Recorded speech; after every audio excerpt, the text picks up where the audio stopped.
And welcome, Hoosier fans, to a disappointed edition of the Assembly Call. As today, your Indiana Hoosiers fell 69-60 at Illinois, leaving the Hoosiers now at 5-4 on the season. This was a game, as my co-host and I discussed before the game, followed a similar plot line as what we've seen from IU before, although a bit different this time around. For this year, the start was not nearly as sluggish as it had been. The teams played an ugly but close first half, and IU went in down 2 at the break, thanks really almost entirely to the play of Trace Jackson-Davis and Armaan Franklin in the first half. And then in the second half, IU made a run, eventually found themselves up 49-45 or 44, following an unexpected Jordan Geronimo three-pointer. But the team overall had played really well to start the second half. Trace got in foul trouble. The guards really responded. Al Durham and Rob Finney came out and played much better in the beginning of the second half than they had in these last few games. Gave IU a little bit of life, but that 49-44 lead quickly disintegrated thanks to a 14-0 Illinois run. IU made an effort to get it close by the under 4 timeout, and then really struggled with decision making and shot making down the stretch, and ended up losing the game by 9. And again, a lot of similar themes, it feels like, to what we've seen in the past, and we'll get into all that here as we talk about the show. I'm your host, Andy Bottoms, here with special guest Galen Clavio of CrimsonCast, and we'll break it all down for you on this edition of the Assembly Call IU postgame show. Let's start this show the way we start every show, and that is with our Hoosier Proud banner moment. It wasn't as hard to find a banner moment in this game, I guess, as it was in the Northwestern game. I may need a break from hosting, quite frankly, after these last couple games, but I'll give credit to IU for an 8-2 run on the heels of that 14-0 Illinois run. IU took what was its second timeout during that stretch, and they came out. Trace got an and one. That was actually his only basket of the second half, I believe. Then Armaan made a three off a really nice set, and then Al had a drive. So they make an 8-2 run, cut the lead to 60-57 at the under 4 timeout. And so you like the bounce back at that point. The problem was that what preceded that were about 6 empty possessions that they had there, and just kind of too late to respond as the floodgates opened for Illinois' offense. But I did like what you saw there from the team to really bounce back and give themselves a chance against a tough team on the road. You're in the game at the under 4 timeout, which I think if you set out at the beginning of the game and said, hey, would you settle for being down 3 at the under 4? I feel like Archie Miller would have said yes. And things didn't go well from that point, but it was maybe too little too late to put up some resistance there. But did think that stretch of play, featuring guys that IU really needs to step up in those moments, will serve as tonight's banner moment. With that, our banner moment, as always, is brought to you by our friends at Home Field Apparel, who is now in their 4th season of sponsoring the Assembly Call. With winter here and hoodie weather officially now arrived, you need to make your way over to their website, homefieldapparel.com. They have something unique for everyone on your shopping list, especially IU fans, and all of their apparel is printed on the softest, most comfortable, most washable material you'll find anywhere. One of few suggestions. Galen and I are both wearing home field shirts today. I've got one of their IU football designs that they rolled out last year. My daughter, she got a Tulane surfing pelican for Christmas, and my mother-in-law got the IU Rose Bowl sweatshirt, and everybody was happy with that. So certainly at our house, everyone is loving home field apparel, and certainly would encourage everyone to go and check out what they've got there. But remember, it's not just IU gear. If you have anyone on your gift list that went to another school, Home Field may well have gear for them too. They serve fans from Akron to Xavier, Hawaii to Pitt, and from Hope College to the Colorado School of Mines. Their designs are so unique, interesting, and vintage that you may end up like me, buying shirts and hoodies for schools you've barely heard of just because you like the design. And you can always save on Home Field at Home Field by using the promo code Assembly20 at checkout. It'll give you 20% off your entire order throughout the year. So go to homefieldapparel.com, load up your shopping cart, and enter Assembly20 at checkout to get 20% off. Included in that deal is a few new IU designs that they rolled out for the football team at the end of last week, or I guess, no, early this week. I have no idea what day it is. So again, go check those out, as well as all the other great things they have there at homefieldapparel.com. All right. Well, with that, it's time to move the ball, find the open man, and get some opening thoughts from the rest of our team, which today is our good friend Galen Clavio from CrimsonCast. So, Galen, kind of thoughts on the game and the somewhat predictable script that you pretty much laid out for everyone through the CrimsonCast Twitter account at one point in the second half. Yeah, meet the new boss, same as the old boss, unfortunately, with this game. I mean, it's disappointing because the game felt like it was winnable. And it felt like the way that Indiana had recovered from some early troubles, the way they'd recovered from not having Trace Jackson Davis play particularly well on offense in the early part of the game. They looked into it. They looked like they were in rhythm. The effort that we've been asking out of this team was there. Rob Finney recovered from a really bad few moments in the first half when he barely played and looked like he was really engaged. And then it all just went away. And I think that that's rapidly becoming the MO of Archie Miller's teams at IU is they'll have these moments where they'll be in the game. It'll be back and forth. Maybe they'll get a big lead. There'll be this nice emotional surge. And then it's like they take their foot off the gas and it's a 7-0 run or it's an 11-0 run as it was in this case. And they never get back into it. And it was actually a little bit more of a car crash at the end of this one than it normally is. They normally keep it a little bit close together, but we already saw this year against Florida State. It's hard to get yourself excited for the game sometimes when you feel like every game could end up ending like this one, where you can get invested in certain parts of the game. And then at the end of it, a couple of things happen and it all falls apart. So, look, Illinois, I think, is probably one of the top 10, 15 teams in the country. And so there's not really shame in losing at Illinois. But by the same token, it feels like anybody can beat anybody anywhere this year. And the way that Indiana played in this game probably should have been able to carry it through the full 40 minutes instead of just 30 or 35. Well, I'd amend your statement by saying no one can beat Northwestern anywhere this year, but otherwise all options are on the table. No, I think what you said is true. And to me, it's really frustrating. If you went into the game and said IU is going to lose to Illinois by 9 in this game, I don't know that anybody would be shocked by that. I wouldn't be caught off guard. And if you saved me the last couple hours and just told me that's how it was going to play out, I would probably go on about my day. But it's like when you're playing, College Hoops 2K8, and it's like, should I sim this game or should I play it if I know what the outcome is going to be? If you just sim it and it's like, well, we lost by 8, fine, okay, we'll move on, no big deal. Yeah, I think it actually makes it feel worse by watching it play out, and just key stretches in the game, and it was really a tale of two halves from backcourt perspective. The guards outside of Armaan Franklin did basically nothing in the first half. I mean, you got 20 minutes from Allen Robb, who had no points, no rebounds, no assists, and a turnover. Then they really came out and played well at the beginning of the second half, but Trace struggled a lot. And I guess that's where we'll start. A guy that IU has really counted on over the course of the season. He finishes 3 of 13 from the floor today. Scored 11 points, 5 of 5 from the free throw line, 8 rebounds. Got himself in a little bit of foul trouble. Archie sat him for about 4 minutes in the second half after he picked up his third, basically just running a guy over.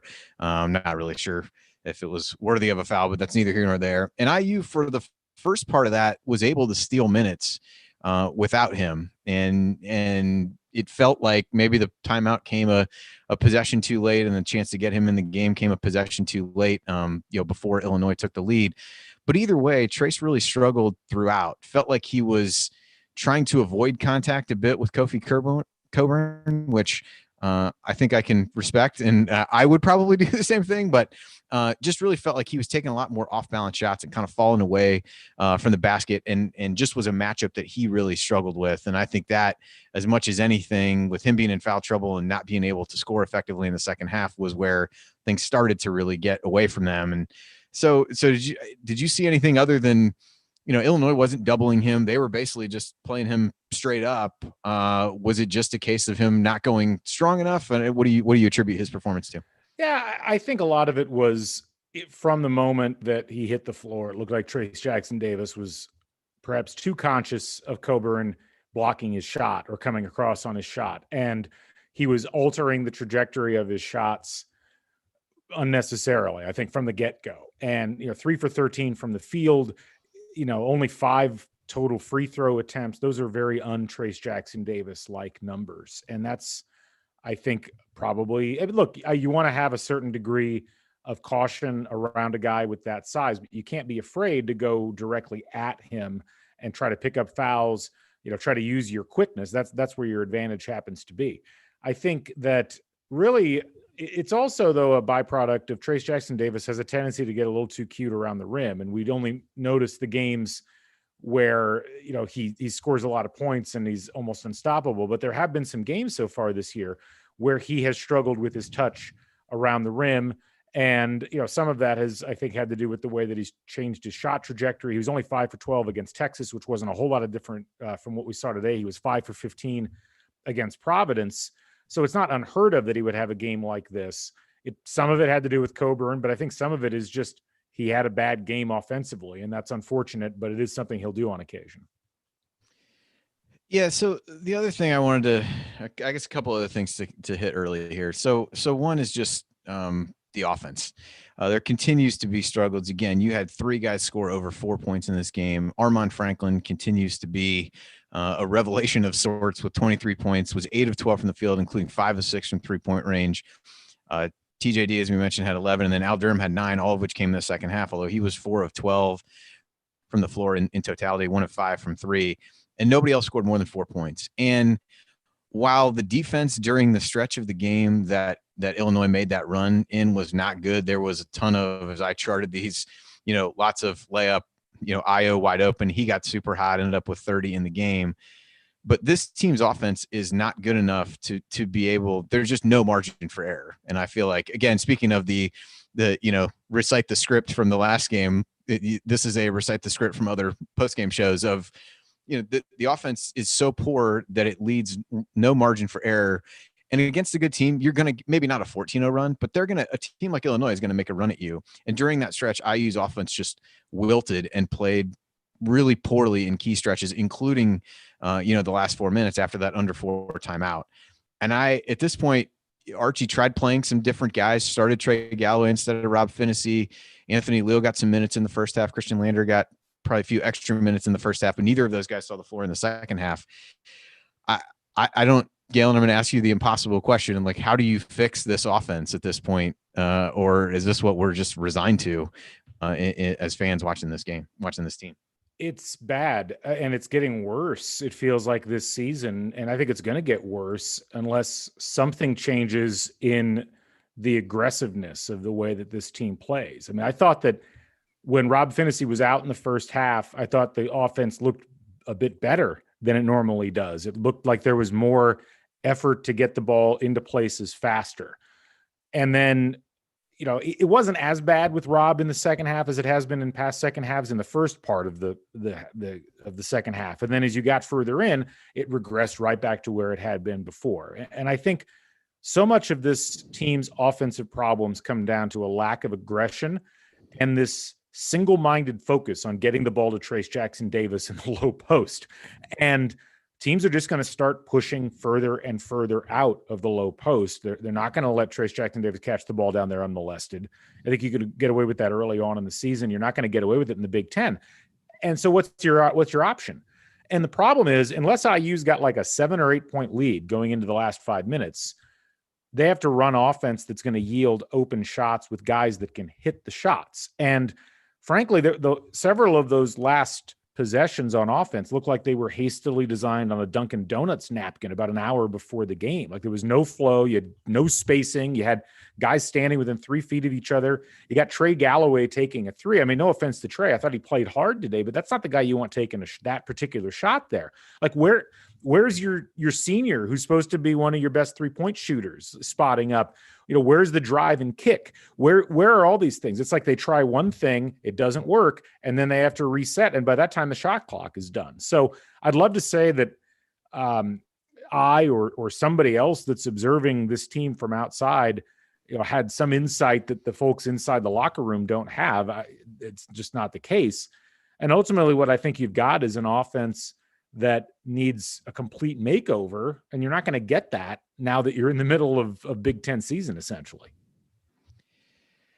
Yeah, I would agree. I mean, the possessions down the stretch, and even during that 14-0 run, I mean, you had an Armand drive and had a shot altered a bit. Race had a shot blocked. Finney missed an open, a wide open three coming out of a timeout. Armand turns the ball over. Al misses a wide open three, and TJD had an air ball. And then you go to the stretch down at the end. So again, I kind of mentioned coming out of that under 4 timeout, you had Trey Galloway foul a guy on an inbounds play, give up 2 points that way. So then you're down 5. Race misses a layup. It was challenged, but that was a really nice play design. Got him the ball right by the basket and missed. Foul again. Illinois misses the free throw. Galloway takes that 3 after a really, non-aggressive possession, as you mentioned before, where the ball just kind of circles the perimeter, does that. Then you had a turnover from Trace where, the ball hits off of him and an Illinois defender and the bottom of the backboard and him again at some point. And just key stretches where you don't, just the awareness of who needs to get the ball, who needs to take the shots, when to be aggressive defensively just isn't there. And I think that ultimately begs the other main storyline to me that comes out of this game is the coaching. I don't, as I mentioned, you did see Archie try some different things. And I think the insertion of Galloway into the lineup, if for nothing else, then he's a guy who tends to be a bit more aggressive, at least from what we've seen so far, makes some sense. And I thought at times that paid dividends, although again, you go into the under, the first time out and you make 2 subs. And at that point you're leading the game 5-1, and it had been ugly, but you're starting to get a little bit of rhythm. And then you sub guys in and you don't really continue that momentum. And some of the decision-making down the stretch just looked like a team that to me didn't feel like it was well coached and well equipped to handle the scenario that it found itself in. And so in what has been labeled a prove it year for Archie, in a lot of ways, I think these last couple games don't do a lot to calm fears about people who think that things may not be headed in the right direction. No, look, I'm not going to sit here and defend Archie Miller, after another performance where his team was overwhelmed by a conference foe that they should be at least within shouting distance of. I mean, especially if you look at overall growth of programs. I mean, there's no excuse for losing to Northwestern. I was trying to explain to a friend of mine the other day who was like, hey, Northwestern's pretty good. And I'm like, look, there's, believe it or not, still a justifiable stigma about losing at home to Northwestern if you're Indiana basketball. And again, in a vacuum, losing to Illinois may not be that bad, but when you have a winnable game in a season where Illinois has not lived up to their own expectations, and you frankly lose because you make 1,000 little mistakes throughout the course of the game, that is pretty hard to justify when you take the entirety of what's gone on with the program in totality. And what's, I think, frustrating about it is that there's just, it's not just the lack of consistency from the way that this team is playing. It's also the fact that when you look at the way that the players have performed, you get a great performance on the road out of Armand Franklin, 8 for 12, 5 for 6 from 3, scores 23 points. And you get essentially nothing out of your other starting, guard, your senior guard. You get very little out of the guy who's normally your starting point guard. You get essentially nothing out of your bench. I mean, you got 4 made shots, and 2 of those were Rob Finney. And I think they came on like back-to-back possessions or something very close to it. Yeah. And if it wasn't back-to-back, it was 2 out of 3. Yeah. And it's just the inability of this team to consistently execute, to look like they know what they're doing and are able to execute their will on a regular basis. It's so much of this game is about confidence. So much of this game is about being able to feel good about what you're doing. And this team just looks tentative. I was trying to think about this, like, what does this remind me of, Andy? And frankly, it reminds me of the last few years of the Knight era, where you'd see talented IU teams that many of our listeners will remember, who had All-Americans on their roster, or guys that would be All-Americans in college, guys that would go to play in the pros.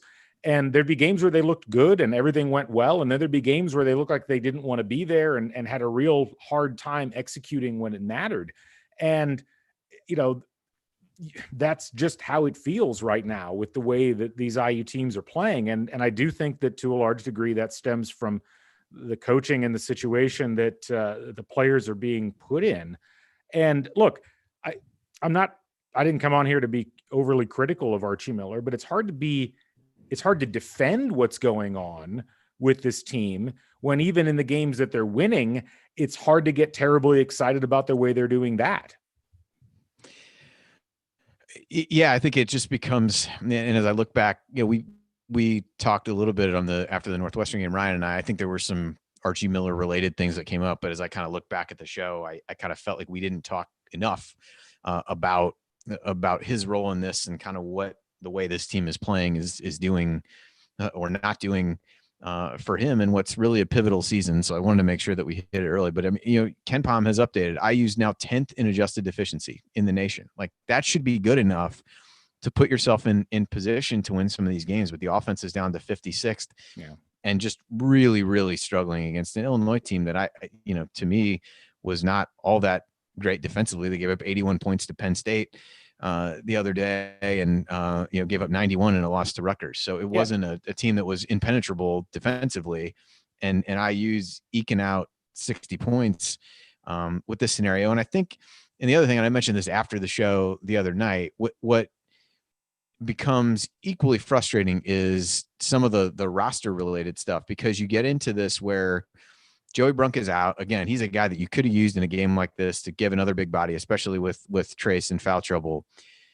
But you have 2 open scholarships that you opt not to fill, really putting you in a position where that means multiple freshmen have to be able to come in and play rotational minutes.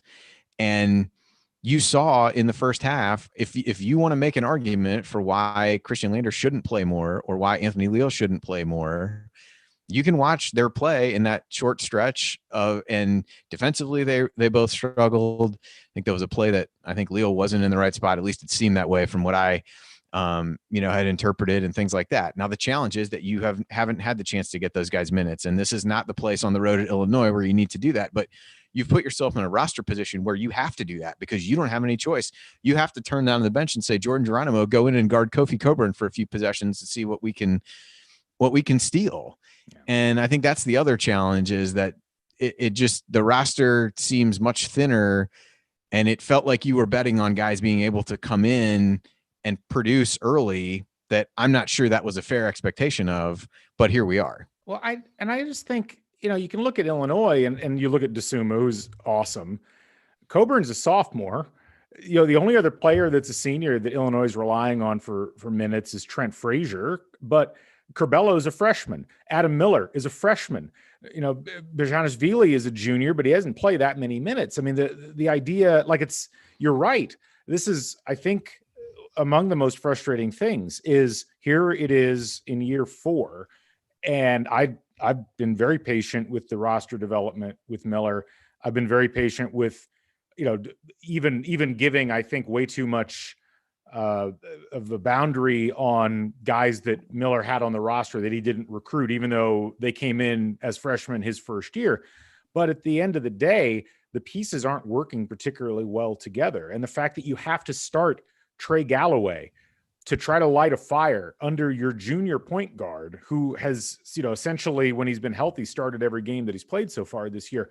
The idea that you're having to rely on Armon Franklin as a sophomore to come in and essentially be the playmaker and in many cases the primary ball handler when you've got a guy who's been on the roster for 3+ years, and I'm not trying to unduly criticize Al or Rob or any of the other members of the team, but it's just like so many players seem to have trouble performing on a regular basis. And it's not even that it's a COVID thing.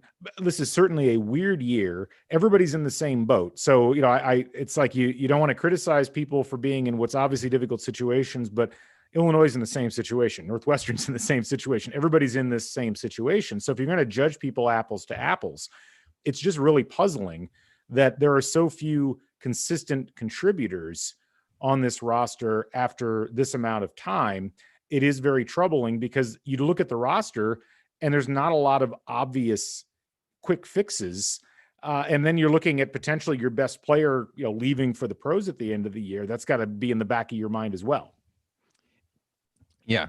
Well, that was a real high note to take that on, but and maybe a little bit too macro and not a view of the game. So we'll take a break and we'll kind of reel it back in a little bit to the game itself. And so when we come back, we'll continue the breakdown of IU's 69-60 loss at Illinois.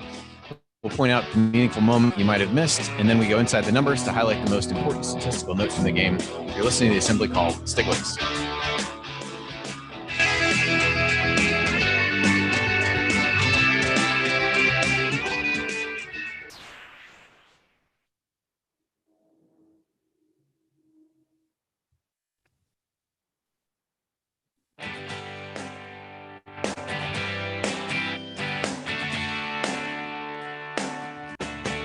This is Verdell Jones. What's better than an epic buzzer beater, the full court dribble, and perfectly placed pass to set it all up? And, of course, celebrating with Hoosier Nation afterwards. So join Jared, Andy, Ryan, and Coach on the Assembly Call after every IU basketball game. Go Hoosiers. All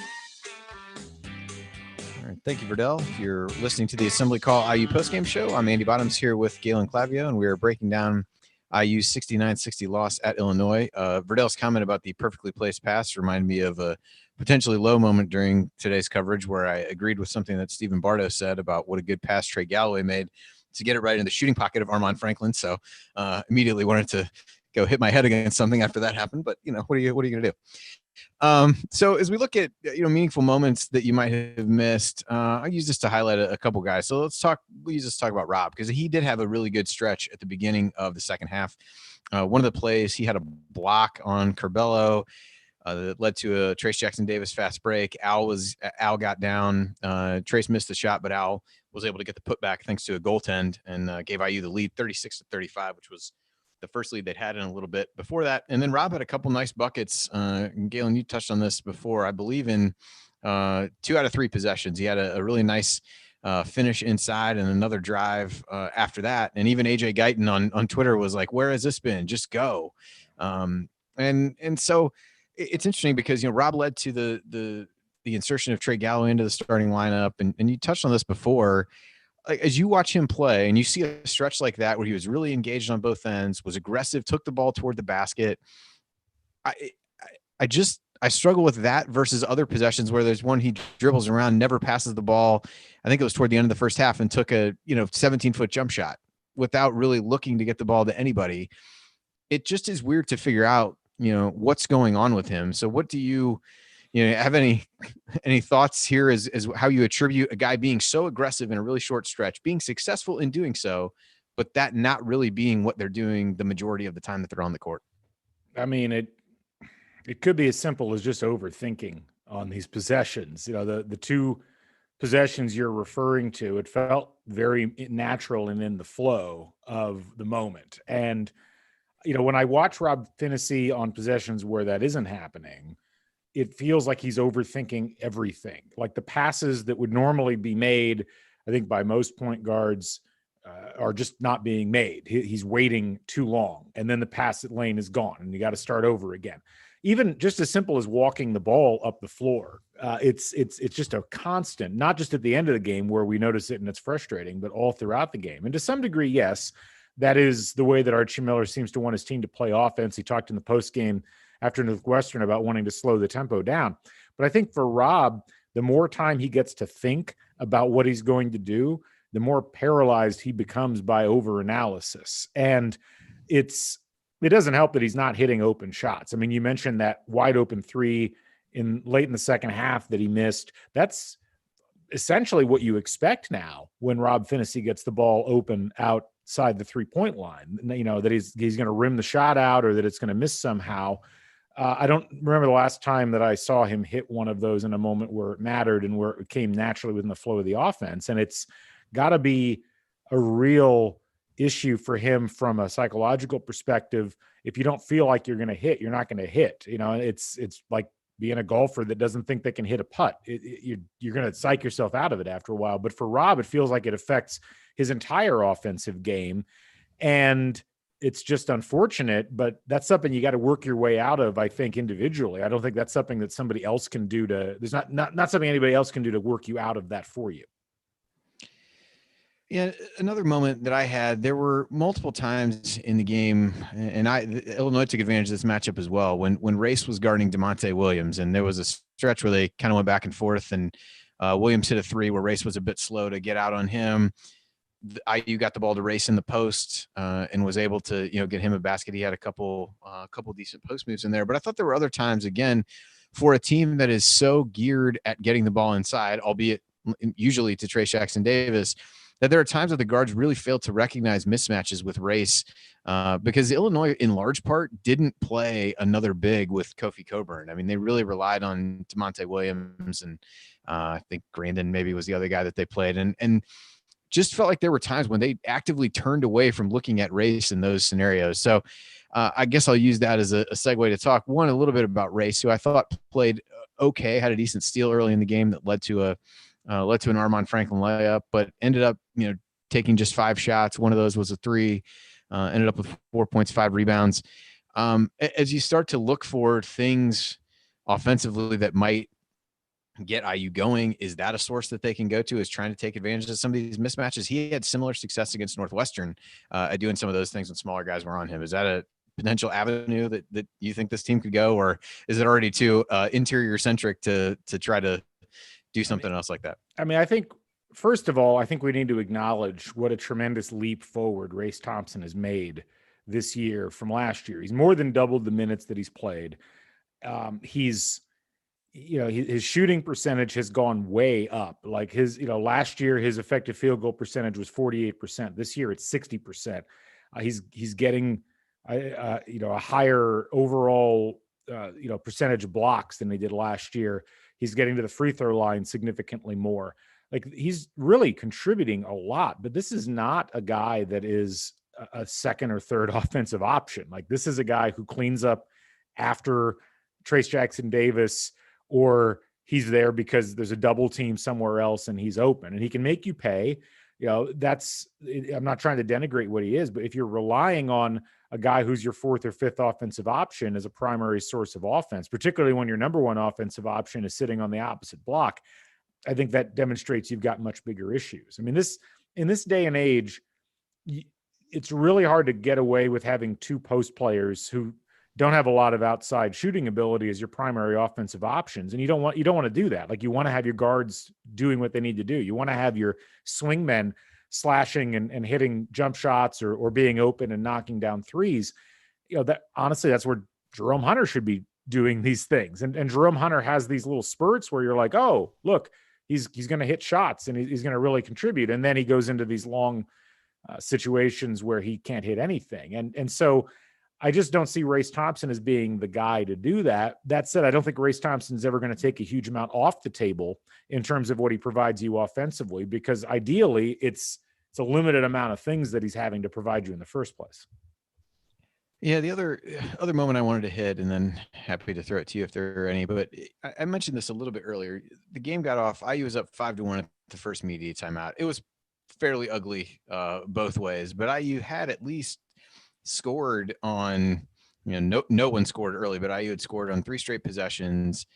And I believe that's around when they, took the media timeout. Archie subbed out a couple guys. He put Hunter and Finney, I think, were the first 2 guys off the bench, or maybe that was when Leal came in, but things really sputtered there. I mean, IU scored on a couple possessions, but one was a Trey Galloway drive at the end of the shot clock that really was not by design of any kind. It was just a possession that seemed like it was going nowhere that got bailed out. And then similarly, Jerome Hunter hit a baseline jumper where he was, guy was really overplaying him. He went in, took a, decent shot and made it. But otherwise, the sequence after that was just a lot of, Race misses a 3, and then Trace misses inside in subsequent offensive rebound possession. Trace with a turnover. Al misses a 3. Rob turns it over. Lander misses a 3. You just had a really rough stretch there. And I think you mentioned Jerome Hunter at that, but I'm going to use this to just kind of talk about the play of the bench overall. As you mentioned, you got 4 made shots from the bench. 2 of those were from Finney, who had been starting. One of those was a 3 from Jordan Geronimo, which was a nice shot, but completely unexpected. But you get 9 points, 4 rebounds out of the bench. And just generally seems like when this team goes away from even a lineup that is working moderately well, things really go south in a hurry because you don't have enough consistent contributors off the bench. So I guess, again, I'm not going to keep asking you thoughts on how to fix some of these things because I don't know that any of us really know the answer to that. But to what do you attribute the drop off that it seems like there is and the lack of production on the bench? Is it just a function of youth because so many of the young guys are coming off the bench, or is that not fair to put it all on that? No. I mean, a lot of it has to do with youth. And I think a lot of it is the difficulty that young players have in playing this particular defensive system. I mean, people have been clamoring for Christian Lander to get more minutes, and I understand why, because he's an exciting looking player who looks like he's pretty dynamic on offense. He still can't shoot right now. I mean, I'm sure he will at some point, but his shooting ability is really questionable at this stage because he's really trying to adapt to the game. But defensively, he's a calamity right now. And the whole thing falls apart for IU if they don't have at least 4 really solid defenders out there at all times. And, the problem, people have been saying, hey, put Geronimo in or put Lander in or put Leal in. What do you have to lose? And the problem is this is the wrong defensive system to do that in. I mean, and you saw this in the first couple of years that Archie Miller was at IU. This is a defensive system that when it works really well and when everybody's on the same page can be incredibly difficult to play against.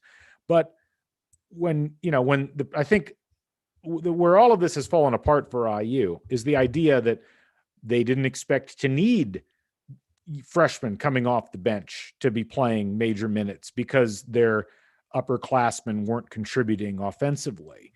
And that has just essentially caused the machinery to stop working properly because you do see these big defensive lapses when you can't play Rob Finney for large stretches or when Al Durham has to sit or whatever.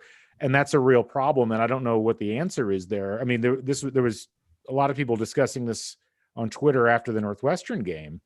And ultimately, if you're Archie Miller at this point, you have to hope and try to figure out a way to get Rob Finney and Al Durham to play better and to get Jerome Hunter to come in and be more consistent of a contributor on both ends of the floor, because the freshmen just aren't ready right now from a defensive perspective. And yeah, it's easy to say, well, just, you shouldn't have a system that's that complicated. Maybe that's the case, but that's the situation that Indiana's in right now. So, you can't just say, well, let's junk the defensive system and start over. You might be able to do that in an offseason, not that they would, but you're not in a position to do that now.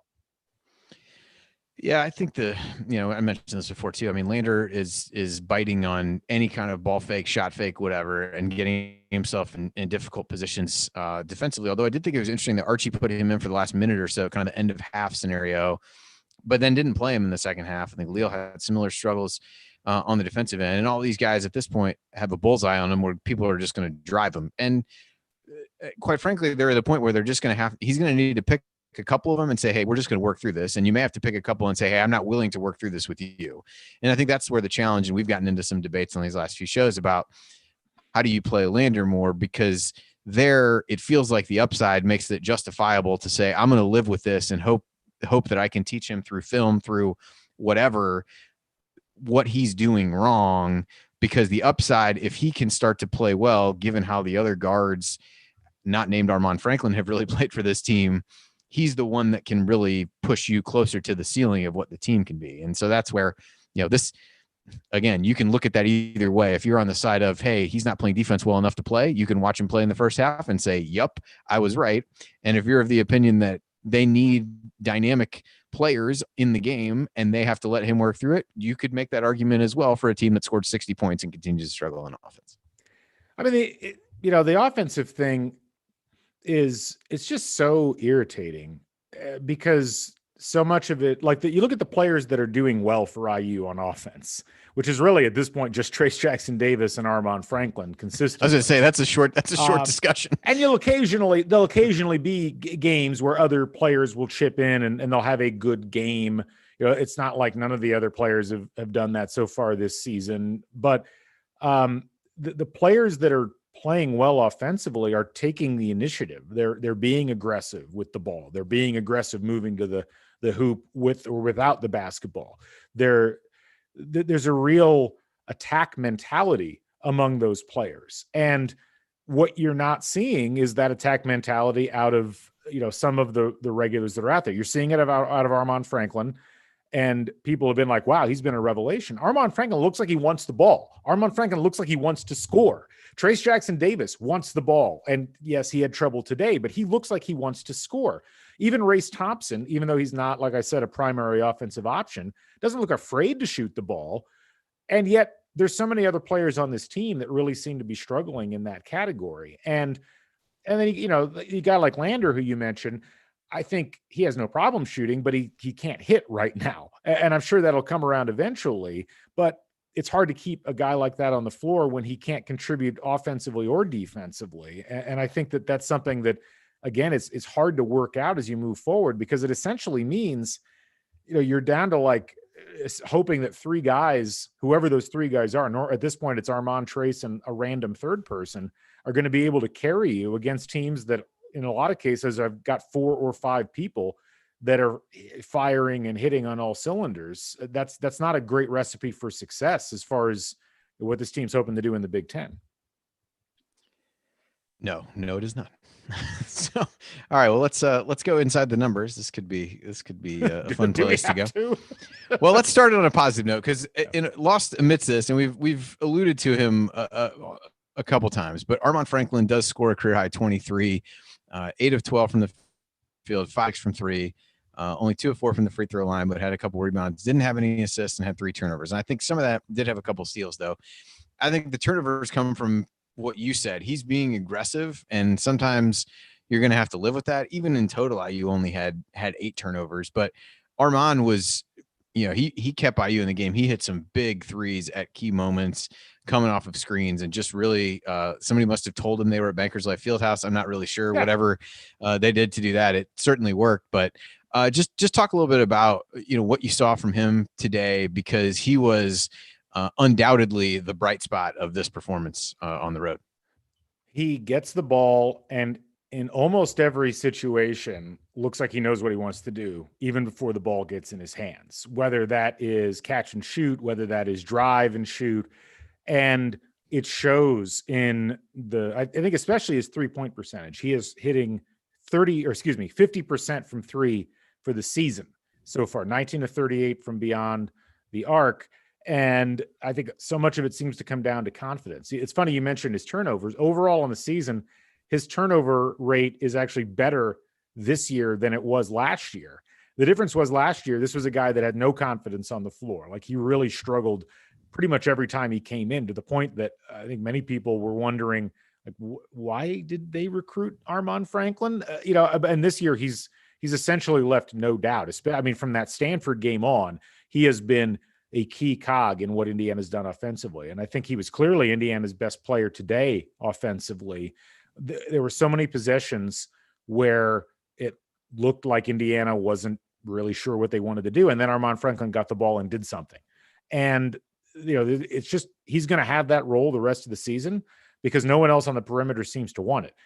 It seemed like, he was bringing the ball up on several occasions. I don't know if I was imagining that. He obviously had the one really unfortunate turnover where he kicked the ball all the way into the front court, and Illinois picked it up and went back and got a layup. But, he was initiating the offense. He was moving really well without the ball.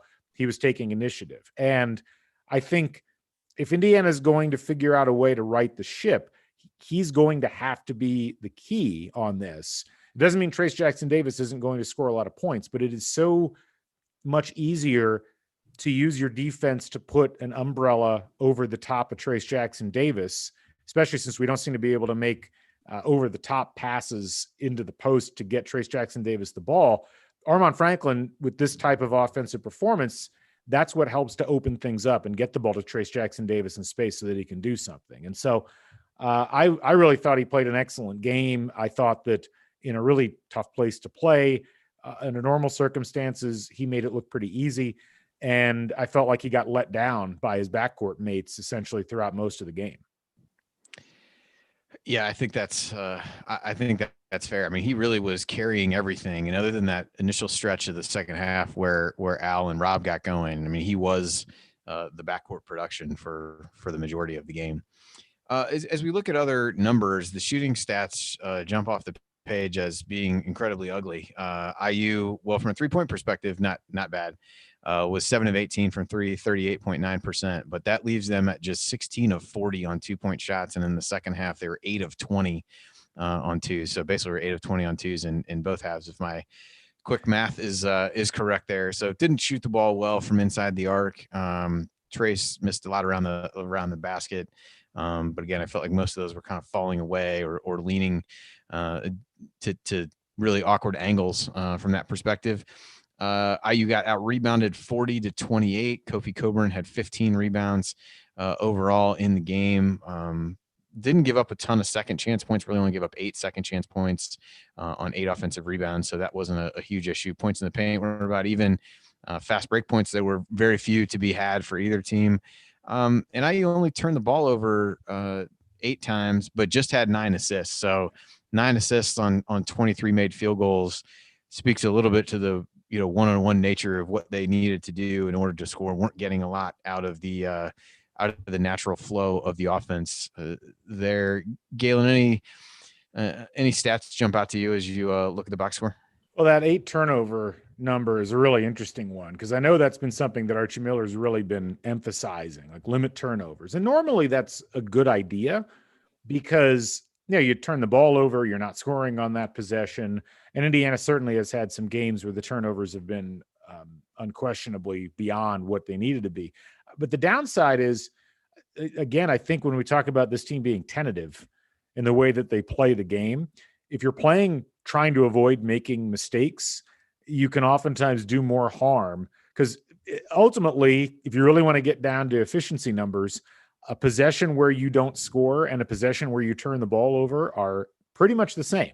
And, I think for Archie Miller, a lot of it comes down to this idea that, well, if we miss a shot, we can get back on defense. Whereas if we turn the ball over, we might put ourselves in a bad position. And yet there were several missed shots in this game where Illinois just ran right down the floor and was able to take advantage of problems with Indiana on defense anyway. So I don't think you're gaining a whole lot by overemphasizing the lack of turnovers. It is nice to see them only turn the ball over on 12% of possessions. That is a big, improvement over what we've seen in some previous games. I think when I look at the shooting numbers, I think the big numbers for me are Jerome Hunter going 1 for 5. And if you think back to the number of shots that he missed from essentially point blank range, it was like 2 or 3. Those were big shots. Those were shots that came at moments where the game was relatively close and Indiana could have really used the points. The same thing happened with Trace Jackson Davis early on in the game. You mentioned how stodgy of a start it was. It was still 9-9, I think, with like 10.5 minutes left in the first half.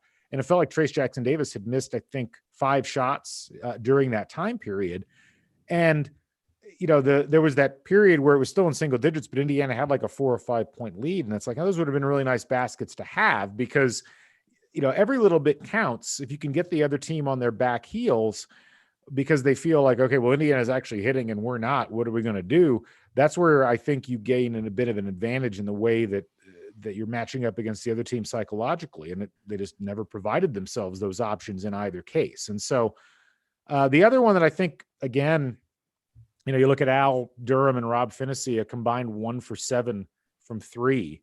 And if you want to throw Christian Lander in there, that's 1 for 8 from 3 out of 3 of your guards. Yeah, Armand Franklin was 5 for 6, and that's great. But I mean, Al Durham and Rob Finney they have to start hitting those shots. I mean, Al Durham in particular, I'm baffled at how his shot from outside has disappeared. Last year, this was a 38% 3-point shooter. This year, he's shooting 26% from 3. And it's not for lack of attempts. He's taken 31 attempts from 3. He's only hit 8 of them so far this season. So, hopefully the law of averages moves that number back up some, but it's an inauspicious start for a guy that really has to knock those down if Indiana is going to have a chance at winning games like this in the Big Ten. Yeah, if you take Armand Franklin out, I referenced the 3-point shooting as a positive number. If you take Armand Franklin out, the rest of the team was 2 out of 12. Yeah. And most of those are coming from backcourt guys, with really the exception of Jordan Geronimo, who hit one, and Race Thompson, who missed one. But everybody else you'd really consider to be a perimeter player. So, and with that kind of shooting is rough, for sure. But IU they had 6 steals, 4 blocks. I thought Trace had some really nice blocks on Kofi Coburn, so I thought he acquitted himself fairly well at that end of the floor, but just was not able to do enough. And on the Illinois side, I know Coach is in here, and he's a big Ayo Dosunmo fan as the closer. He lived up to every bit of that. He ended up with 30 on 11 of 17 shooting, and you're not going to be happy to give him 30 points, but the rest of the team for Illinois scored 39 and ended up, again, trying to do quick math here, 13 of 37 from the floor, of other guys. So I really thought, even amidst that, the defensive effort was still pretty solid. Illinois shot well from the free throw line, got a couple extra free throws on the technical from Archie Miller, but really held people in check in general. Even Coburn was just 6 of 12 from the field, given that every one of his shots comes from inside of 4 feet of the basket, holding him to 50%. Like, the defensive effort, again, I feel like we've said this after really not the Northwestern loss, but the other, even the Texas loss, the defensive effort was good enough to win. To hold Illinois to 69 points in their own building, you're putting yourself in a position to have a chance to win, and yet you lose the game by nearly double digits. Yeah. Look, we're in the wrong era of basketball, it feels like, for the defensive effort to be the thing that you're going to primarily hang your hat on. If you look at the games where Illinois lost so far this season, Baylor beat them. Baylor averaged 1.2 points per possession in that game. Missouri beat them. Missouri averaged 1.07 points per possession in that game. Rutgers beat them. Rutgers averaged a point and a quarter per possession. And ultimately, Indiana's just they've shown themselves essentially incapable of scoring a point per possession against quality competition.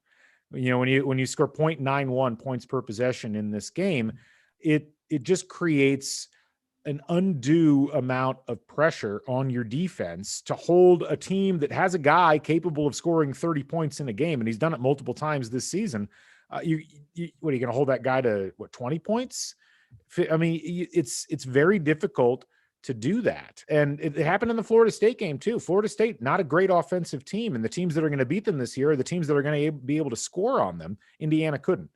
And that's been the MO of Indiana under the Archie Miller era, where against good competition, they just can't put enough points on the board. And it's the exact opposite of what happened in the Tom Crean era, where you just couldn't keep teams from putting points on the board against you, even though you could score yourself.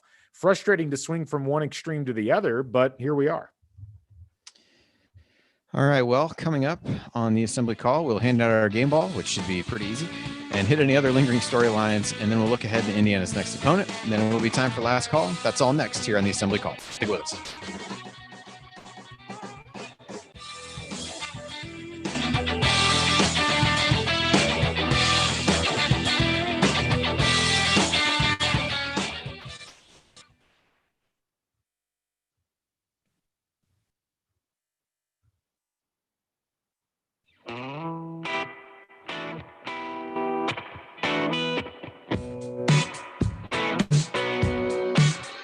This is Tim Priller, and I never miss an episode of the Assembly Call. All right, you're listening to the Assembly Call IU postgame show. Catch us live immediately following every IU basketball game, plus every Thursday night at our website, assemblycall.com. And while you're there, make sure you sign up for our free IU Hoops email newsletter. Over 7,000 of your fellow IU fans have already subscribed. You can also text IU to 66866 to subscribe to the newsletter. Again, that's IU to 66866. I'm Andy Bottoms here with Galen Clavio of CrimsonCast, and we are breaking down Indiana's 69-60 loss at Illinois. And it's time now for game balls. This is easy because you just figure out that it's Trace, and then you kind of move on. I think this game is equally easy, but it's not Trace to do it. So Galen, I'll let you go first with the obvious answer here. Thanks. This is an unexpected level of hospitality. I appreciate it. Yeah, Trace. Or no, it's Armand Franklin.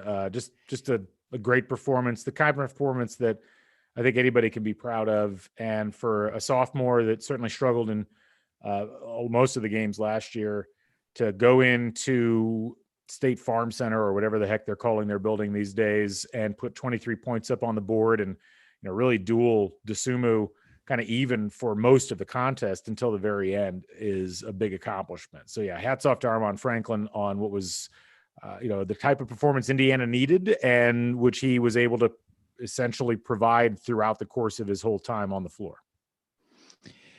Yeah, it's Armaan is the clear choice. And I just looking back to put a few stats to this other than ones from today's game, obviously, but you mentioned, starting with that Stanford game is really where he's taken off. So he had 13 points in that game, 9 against Florida State. So a bit of a dip there, but even so, 9 points, solid effort there. Then 19 against North Alabama, 20 against Butler, 16 against Northwestern, and 23 against Illinois. So, that's at least 16 points in the last 4 and at least 13 in 5 of the last 6. And he's a guy, as you look at the efficiency numbers, is using a lot, using 22% of possessions for IU this year.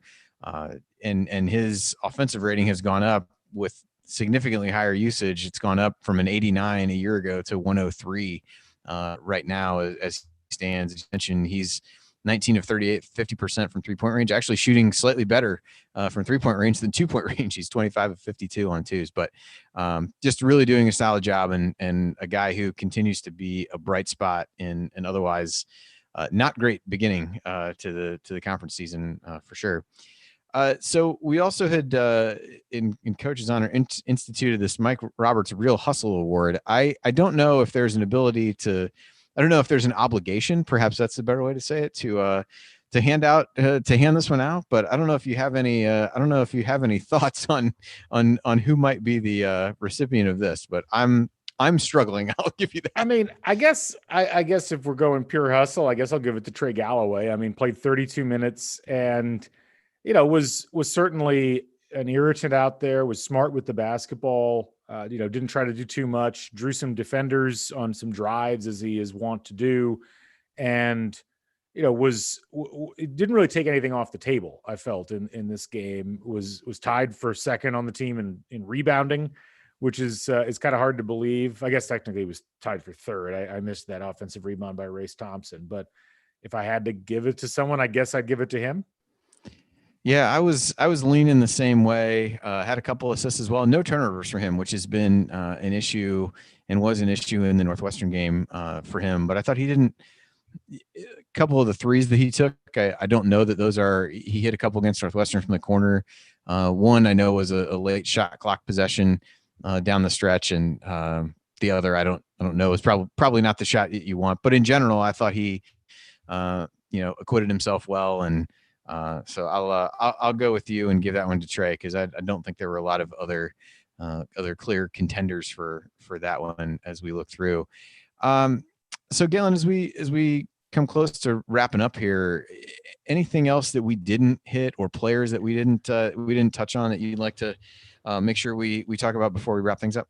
I mean, Jordan Geronimo, thank you for just having no conscience whatsoever and shooting that corner three and hey, it went in and maybe IU should be doing more of that. But no, look, I think here's the one thing I'll say.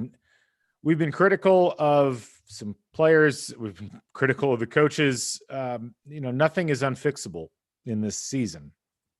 And, we may be looking back on this game down the road and saying, okay, they lost at a top 10 KenPom top 10 Illinois team. No big deal. A bunch of teams did that throughout the course of the year. It's an Illinois team that won at Duke. It's an Illinois team that is, I think, going to make a lot of people's lives miserable as we go through the season. I think the manner in which IU lost the game was certainly frustrating. I was certainly frustrated by it. They've got an opportunity here to right the ship. And, the season's not over by any means. And I think, players and coaches have got to figure out a way to get better at what they're doing. And they still have a chance to get themselves right back into the thick of things. They've got, I think, there's 5 games coming up here, 4 of which I think are very winnable.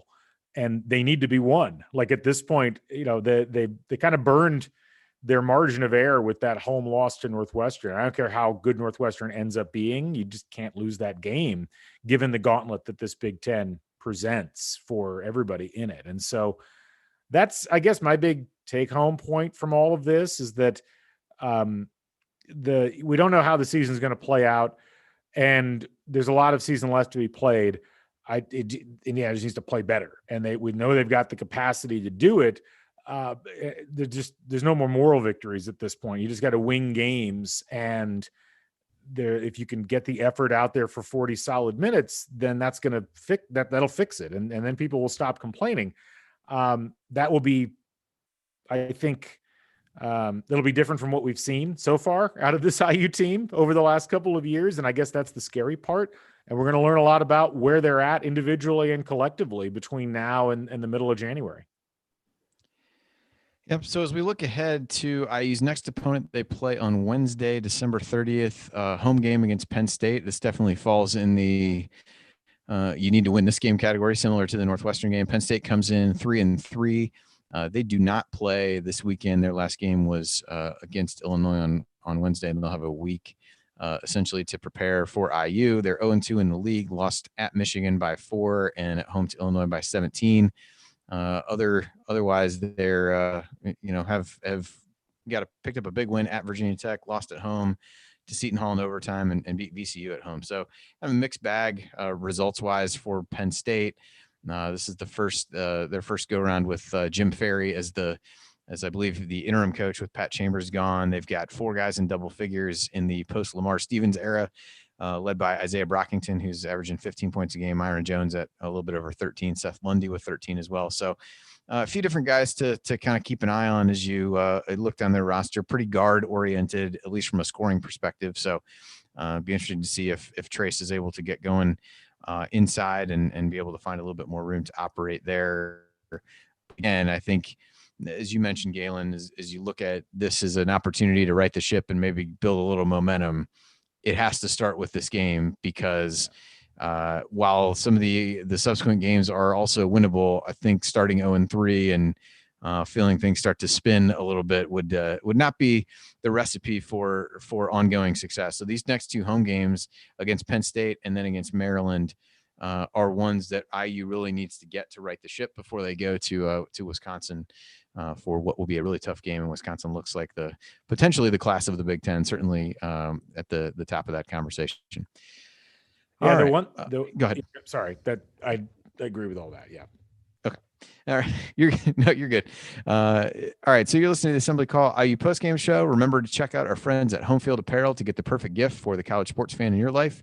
Use the promo code Assembly20 at checkout to get 20% off your entire order. All right. It's time for last call. So Galen, final thoughts on this 69-60 loss at Illinois? Disappointing, both in that it happened and the way that it happened. And I think that's probably the most frustrating thing. If Indiana had come out and lost by 20, I think to some degree we would have been like, well, that sucked, but we all expected that to happen given the relative strengths of the 2 teams.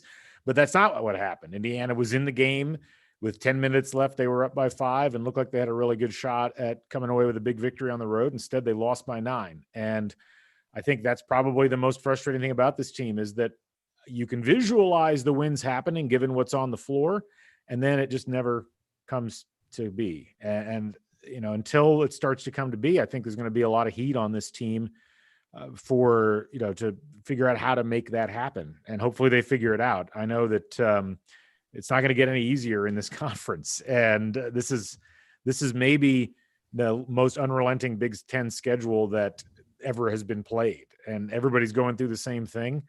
For an Indiana team that's been trying to build towards something as a program for a couple of years, this is really where you have to see some results finally, I think. Yeah, I would agree. I mean, as I look back on this game, it was not a game that I entered into with high hopes of IU coming out with a victory, and they played well enough in spurts to be in the game, but ultimately the same kinds of offensive lulls and decision-making and breakdowns that kind of come in waves on the defensive end that they just don't have the offense to overcome, to the points we made before, where people who have beaten Illinois have had to find ways to actually be efficient offensively in order to do it.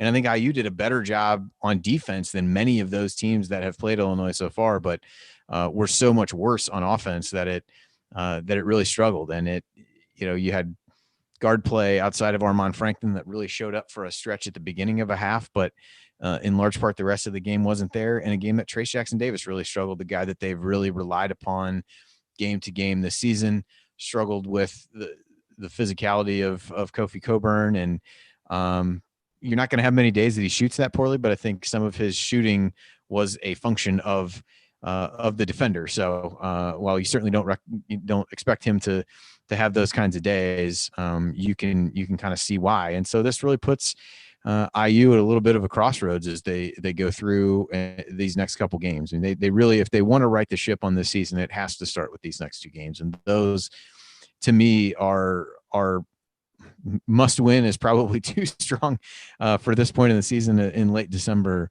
But if they don't win those games, I think things could really spiral here. And you're right. There are the pieces there to do it because they are able to play well in spurts. You've seen this jump from Armand Franklin that has just been fantastic to watch, but it feels like others have regressed around them to the point where, like you said, you have Armand, you have Trace, and then a third guy may step up in any given game, but nothing seems sustainable offensively with the team based on how guys are playing. And in year 4, that's a frustrating place to be, and fans are frustrated. And I think it's reasonable to have some of that. And there's reasons that if you want to be optimistic, you can point to, hey, they shouldn't have won this game anyway. They played well in spurts against a really good team. For me at this point, I just need to see that be the more of the norm than the exception. Because right now it feels like the exception, particularly on the offensive end.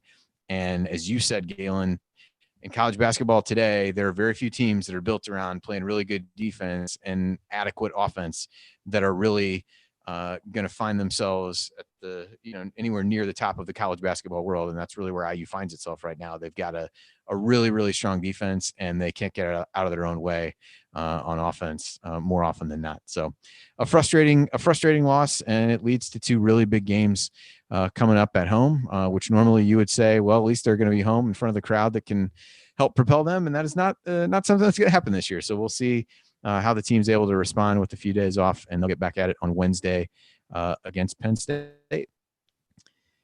All right, well, that'll do it for us on this edition of the Assembly Call IU Postgame Show. If you want to see us do the show live and be part of the live chat, make sure that you subscribe to our YouTube channel at youtube.com/assemblycall. And don't forget to go to assemblycall.com or text IU to 66866 to join our free email newsletter. Special thanks to longtime listener Bob Thompson, who produced much of the music you hear on the show. And thank you for listening.